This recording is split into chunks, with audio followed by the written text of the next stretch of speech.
말씀 붙드시고 생명의 삶을 사시기 바랍니다. 신명기 3장 12절부터 29절까지 신명기를 보고 있습니다. 신명기 3장 12절부터 29절까지 제가 한 절 여러분이 한 절 교독하겠습니다. 그때에 우리가 이 땅을 얻음에 아르논 골짜기 곁에 아로엘에서부터 길리앗 산지 절반과 그 성읍들을 내가 루벤 자손과 갓 자손에게 주었고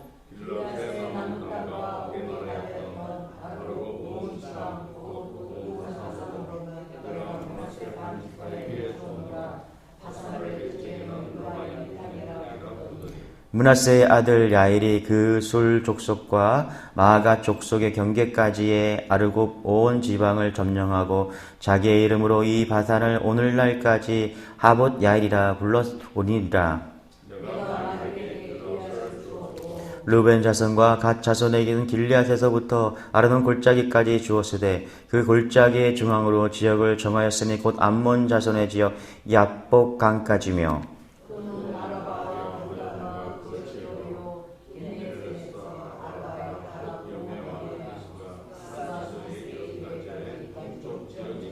그때 내가 너희에게 명령하여 이르기를 너희의 하나님 여호와 하나님께서 이 땅을 너희에게 주어 기업이 되게 하셨은즉 너희의 군인들은 무장하고 너희의 형제 이스라엘 자손의 선봉이 되어 건너가되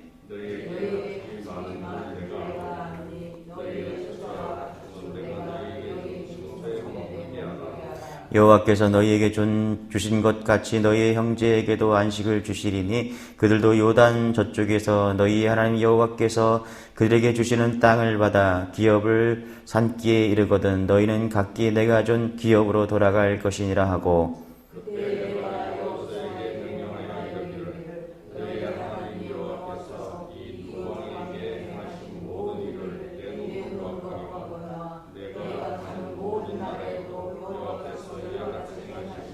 너희는 그들을 두려워하지 말라. 너희 하나님 여호와께서 친히 너희를 위하여 싸우시리라 하였노라. 주 여호와여 주께서 주의 크심과 주의 권능을 주의 종에게 나타내시기를 시작하셨사오니 천지간에 어떤 신이 능히 주께서 행하신 일 곧 주의 큰 능력으로 행하신 일 같이 행할 수 있으리이까.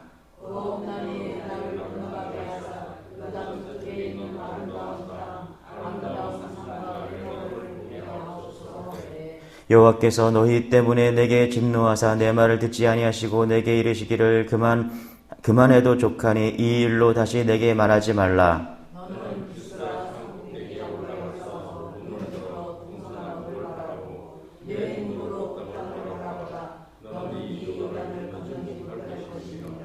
너는 여호수아에게 명령하고 그를 담대하게 하며 그를 강하게 하라. 이는 이 백성을 거느리고 건너가서 내가 볼 땅을 그들이 기업으로 얻게 하리라 하셨느니라.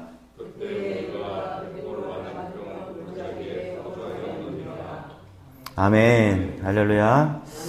모세가 가나안 땅에 들어가기 직전 출애굽 2세대들에게 설교를 하고 있습니다. 오늘 읽은 3장 회고하고 있는 이 지점은 이제 요단 동편을 차지하고 이렇게 올라가는 지점이죠. 그래서 광야 40년의 정말 여정의 거의 끝에 요단강만 건너면 이제 끝나는 그런 시기의 모습을 담고 있습니다. 이스라엘 12지파 중에서 루벤 지파 그리고 갓 지파, 므낫세 반 지파가 요단강을 건너지 않고 요단 동쪽에 머무르겠다. 그렇죠? 몇 번 설득을 해도 안 되자 모세는 그들의 요구를 들어주기로 그리고 땅을 분배합니다. 12절 13절이 그 내용인데요. 한번 읽어볼게요. 시작. 그때 우리가 이 땅을 얻음에 아르논 골짜기 곁에 아로엘에서부터 길리앗 산지 절반과 그 성읍들을 내가 루벤 자손과 갓 자손에게 주었고 길리앗의 남은 땅과 옥의 나라였던 아르곱 온 지방 곧 온 바산으로는 내가 므낫세 반 지파에게 주었노라. 바산을 옛적으로는 르바임의 땅이라 부르더니. 그렇죠? 요단강을 기점으로 해서 오른쪽 땅을 이제 새 두 지파 반에게 다 나눠줍니다. 그 이야기를 하고 있는 것이죠. 근데 문제가 있죠. 두 지파 반에게 요단 동편을 분배하고 나니까 남은 아홉 지파 반 사기가 문제였다라는 거예요. 왜냐? 누구는 강을 건너지 않고 그리고 전쟁도 하지도 않고 땅을 받는데 우리는 강도 건너야 하고 또 가서 또 싸워야 되니까 지금까지 싸웠는데 또 싸워야 되니까 이건 불공평하지 않냐 이런 문제가 있다라는 거예요. 여러분 항상 공동체가 분열되고 나눠질 위기들이 있죠. 어쩌면 전쟁 위기보다 내부 분열이 더 큰 그런 문제가 아마 지금 있었을 것입니다. 자, 그럴 때 모세는 이 두 지파 반 미리 땅을 분배받은 그들에게 다음과 같은 다짐을 받아냅니다. 18절입니다. 같이 시작. 그때 내가 너희에게 명령하여 이르기를 너희의 하나님 여호와께서 이 땅을 너희에게 주어 기업이 되게 하셨은즉 너희의 군인들은 무장하고 너희의 형제 이스라엘 자손의 선봉이 되어 건너가되. 그렇죠? 니들이 땅을 받았으니까 먼저 받았으니까 내가 할 얘기가 있다. 이게 뭐예요? 너희의 군인들을 무장하고 그리고 너희의 형제 이스라엘 자손의 선봉이 되어서 건너가라. 여기 뭐라 그래요? 선봉이 되어서 건너가라. 자, 모세는 땅을 분배받은 그들에게 요단강을 건너갈 때 맨 앞에 선봉에서 쓰라고 이야기하고 있다는 것이죠. 가나안 땅에 들어가 싸울 때 선봉에 쓸 것을 예고했다는 거예요. 여러분 무슨 의미일까요? 먼저 은혜를 받은 자들 당연히 가져야 될 의무와 책임이 있다라고 우리는 봐야 됩니다. 우리는 믿지 않는 자들보다 먼저 은혜를 받았습니다. 할렐루야. 우리가 어떤 뭔가를 잘해서가 아니라 하나님께서 우리에게 은혜를 주셨어요. 그래서 이 땅에서 우리가 먼저 기업을 받았습니다. 맞습니까? 할렐루야. 이게 감사한 거예요. 우리는 물질이 많아서 명예가 있고 지위가 높아서 먼저 된 자들이 아니라 하나님의 은혜로 말미암아서 먼저 구원받은 존재들인 줄 믿으시기 바랍니다. 할렐루야. 그래서 우리가 해야 될 일이 있어요. 그게 뭐냐 하면 맨 앞에 선봉에 서는 것입니다. 맞습니까? 할렐루야. 섬김의 선봉에 서는 거예요. 구원받은 자가. 그죠? 구원받지 못한 그리고 믿음이 연약한 자들의 모습을 우리는 알잖아요. 그렇죠? 그래서 믿음의 선봉에 서야 돼. 맞습니까? 전도의 선봉에 서기를 바랍니다. 할렐루야. 이 어려운 시대에 전도 안 합니다. 그러나 전도해야 됩니다. 할렐루야. 전도하셔야 돼요. 어려운 시대. 어제 며칠 전에 어떤 친구 목사가 통화를 했는데 교회를 확장하려다가 반대를 했어요. 교회에서. 어려운 시기에 왜 교회를 확장하냐. 저도 나중에는 반대를 했어요. 왜냐. 교회가 전도로 부흥하고 그러지 않는 거예요. 매일매일 전도 나가냐. 쉽지 않다는 거예요. 일주일에 한 번 하는 것도 전도가 힘들고. 난 반대한다 그러면 목사님, 친구 목사이기 때문에 반대한다. 교회를 전도를 매일매일 나가서 전도하고 사모가 일을 하더라고요. 그래서 하지 말고 전도해라 이제. 매일매일 전도에 나가라. 그러면 반드시 하나님께서 부흥을 주신다. 전도의 선봉을 서야 돼요. 할렐루야. 여러분 전도 없이는 부흥하는 시대가 더욱더 안 됩니다. 할렐루야. 목사 한 명 잘한다고 부흥하는 교회 어려운 교회입니다. 나중에 큰일 만날 교회입니다. 우리 교회가 메시지 교회가 부흥하는 이유는 우리가 전도의 선봉에 서기 때문인 줄 믿으시기 바랍니다. 할렐루야. 성도들이 이제 교회에 온 성도들이 무엇을 보는 거예요? 섬김의 선봉에 선 모습들을 보고서 저렇게 하는구나. 맞습니까? 저렇게 교회를 섬기는구나. 이걸 보고서 배우는 거예요. 맞습니까? 신앙생활 저렇게 하는구나. 우리가 성경 공부도 하고 목장도 하잖아, 섬기잖아요. 그렇죠? 여러분 그걸 왜 섬깁니까? 저렇게 섬기는구나. 저렇게 성경 공부하는 거구나. 할렐루야. 저렇게 믿음이 자라가는구나. 할렐루야. 맨 선봉에 선 사람들이 있어야지 그 모습을 보고 배워간다라는 거예요. 맞습니까? 할렐루야. 책임과 의무가 필요한 거예요. 기업을 받은 자들에게, 은혜를 받은 자들에게. 저도 제일 많이 전도하고 제일 많이 섬기기를 원합니다. 왜 그럴까요? 제가 큰 은혜를 받았기 때문에 그래요. 목사라서가 아닙니다. 제일 큰 은혜를 받아서 목사가 된 것 같아요. 목사가 이기 전에 내가 큰 은혜를 받았기 때문에 제일 많이 헌신하고 싶고요. 제일 많이 인생을 하나님께 드리고 싶은 거예요. 여러분 같은 마음이 되기를 원합니다. 우리가 다 구원받았잖아요. 할렐루야. 할렐루야. 그런 내가 우리 안에 있기를 소망합니다. 자, 이어서 모세는 자기 자신의 기도를 하나님께 올려드립니다. 모세는 간절하게 하나님께 구하는 것이죠. 우리 25절 같이 한번 읽어보시죠. 시작. 구하옵나니 나를 건너보게 하사 요단 저쪽에 있는 아름다운 땅, 아름다운 산과 레바논을 보게 하옵소서 하되. 그렇죠? 가나안 땅에 들어가게 해달라는 거예요. 모세가 가나안 땅을 한번 보고 싶다라는 거예요. 그러면서 모세는 이렇게 간절한 기도를 드렸음에도 불구하고 하나님께서 거절하는 경험합니다. 26절, 27절 같이 시작. 여호와께서 너희 때문에 내게 진노하사 내 말을 듣지 아니하시고 내게 이르시기를 그만해도 족하니 이 일로 다시 내게 말하지 말라. 27절 너는 비스가 산 꼭대기에 올라가서 눈을 들어 동서남북을 바라고 내 눈으로 그 땅을 바라보라. 너는 이 요단을 건너지 못할 것입니다. 성경에 나오는 많은 기도 중에 여러분 이렇게 명확하게 하나님께서 거절하는 의사를 밝힌 건 없어요. 네. 하나님께서 모세에게 말하는 건 너는 건너가지 못한다. 하나님 건너가서 보고 싶습니다. 가나안 땅에 들어가 보고 싶습니다.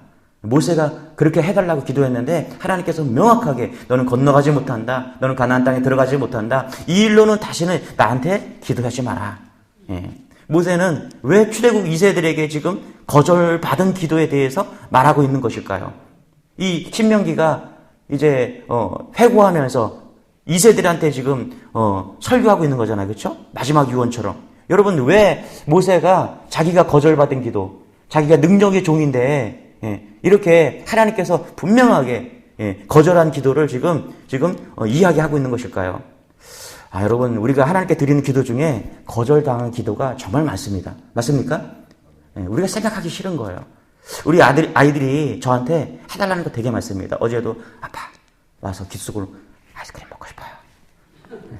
내가 사줄까? 근데 엄마한테 좀 물어봐야 되겠다. 아이들이 와서 계속 뭐 해달라 아빠 나 핸드폰 좀 빌려줘요. 왜? 나 뭐 좀 보고 싶어요.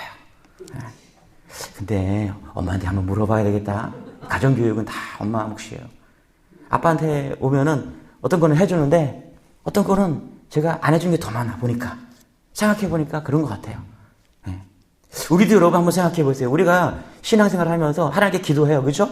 그런데 제가 말씀을 준비하면서 고민해봤더니 하나님 응답해 주신 것보다 거절하는 게 더 많더라고. 맞습니까? 안 해주시고 어떨 때는 미루시고 지연하시고 어떨 때는 묵묵부답이요. 말도 안 하셔. 왜 말도 안 하실까? 쓸데없는 기도했기 때문에. 그런데 우리는 이 거절받은 거에 대해서 우리는 숨기려 하고 이런 습관이 있어요. 부끄럽기 때문에 혹은 하나님이 살아계시나 하시는 걸까?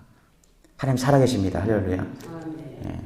그런데 때로는 우리가 말도 없는 말이 되지 않는 기도를 하니까 하나님께서 들어주시지도 않는 거야.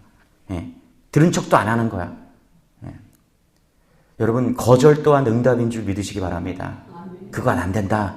요단강을 건너가는 것은 안 된다. 두 번 다시 이를 나에게 말하지 마라. 하나님께서 분명하게 모세에게 응답하셨습니다. 거절이라는 것도 응답을 받은 거예요. 그런데 문제는 이것을 응답이라고 마음으로 생각하는 것이 아니라 마음이 어렵다고 생각하는 거예요. 하나님이 때로는 살아계시긴 할까 이렇게 오해한다라는 거예요. 나도 이렇게 거절당함을 받았는데 잘 들어. 모세가 이야기하는 것. 나도 이렇게 거절을 당했는데 잘 들어라. 하나님께서 응답하시고 내 뜻대로 응답하시는 것만 기도 응답이 아니야. 내가 거절받는 것도 때로는 내가 기도했는데 아무런 응답이 없는 것도 응답이야. 모세는 이스라엘 백성들에게 엄청난 것을 지금 가르치고 있는 것입니다. 여러분 오늘 우리가 이 음성이 들려지길 소망합니다. 할렐루야. 내가 그렇게 기도했는데 하나님 왜 응답하시지 않습니까? 왜 이렇게 반응이 없습니까? 거절도 응답인 줄 믿으시기 바랍니다. 하나님께서 왜 그러면 거절을 하셨을까? 두 가지 정도 이유가 있는 것 같아요. 첫 번째는 사명 때문입니다. 할렐루야. 사명 때문이에요. 하나님께서는 모세의 사명이 여기까지라는 거예요. 하나님께서는 분명히 말씀하셨습니다. 여러분 역대상 22장에 보면 다윗이 성전을 건축하는 것을 막 준비합니다. 다윗이 성전 건축을 준비하면서 다윗은 정말 멋진 성전을 건축하고 싶었어요. 그래서 자기 큰 재산을 털어서 온 국민들을 막 해갖고 성전 건축을 막 준비했습니다. 그런데 하나님께서 됐다. 너는 여기까지 충분해. 여기까지 충분해. 여러분 이게 사명이에요. 이게 사명인 줄 믿으시기 바랍니다. 할렐루야. 그래서 그 사명 때문에 성전을 건축하는 걸 누구한테 맡겨요? 솔로몬에게 맡기는 것입니다. 역대상 22절 8절 제가 내 아들아 나는 내 하나님 여호와 이름을 위하여 전을 건축할 마음이 있었으나 여호와의 말씀이 내게 임하여 이르시되 너는 피를 심히 많이 흘렸고 크게 전장하였느니라. 내가 그 앞에서 땅에 피를 많이 흘렸은즉 내 이름을 위하여 전을 건축하지 못하리라. 하나님께서 반대하시죠. 왜 그래요? 네 사명은 여기까지라는 거예요. 그 다음 사명 솔로몬이 이어서 할 거야. 여러분, 우리가 사명을 바로 아는 것이 중요합니다. 할렐루야.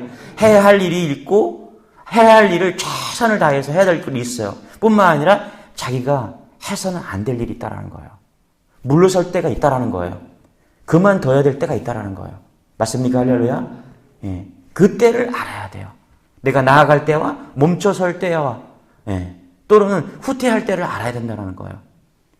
내 뜻대로가 아니라 하나님이 원하시는 것이 무엇인지 우리는 깨닫는 은혜가 있기를 소망합니다. 할렐루야. 그래서 하나님께서는 사명 때문에, 하나님의 의도 때문에, 그래서 기도할 때 여러분, 내가 지금 내 뜻을 구하고 있는지 하나님의 뜻을 구하고 있는지 알으셔야 돼요. 우리가 하나님의 마음에 합한 자 되기를 원합니다. 할렐루야. 내가 그래서 사업을 하든 가정의 일이든 교회의 일이든 정말 이게 하나님이 원하는 사명인지 하나님이 원하는 것인지 우리가 날마다 뜻을 구하는 그런 믿음의 여러분 되시길 축원합니다. 할렐루야. 두 번째는 내면적인 이유예요. 내면적인 이유. 고린도 12장에 보니까 바울은 자기를 위한 기도를 놓았습니다. 자기 기도예요. 근데 바울도 거절당해요. 여러분, 믿음의 사람들도 다 거절당합니다. 바울이 뭐라고 그래요? 무슨 병인지 모르지만 이거 뭐 간질이라고 우리가 안질이라고 보고 있는데 몸에 병이 있어서 하나님 병이 낫기를 위해서 간절히 기도했습니다. 3번이나 반복해서 기도한 것 같아요. 근데 말이 3번이지 여러 번 기도했던 것 같아요. 그런데 하나님께서 뭐라 그래요? 너무도 차갑게 말씀해요. 고린도 12장 9절에 보니까 내 은혜가 내게 족하다.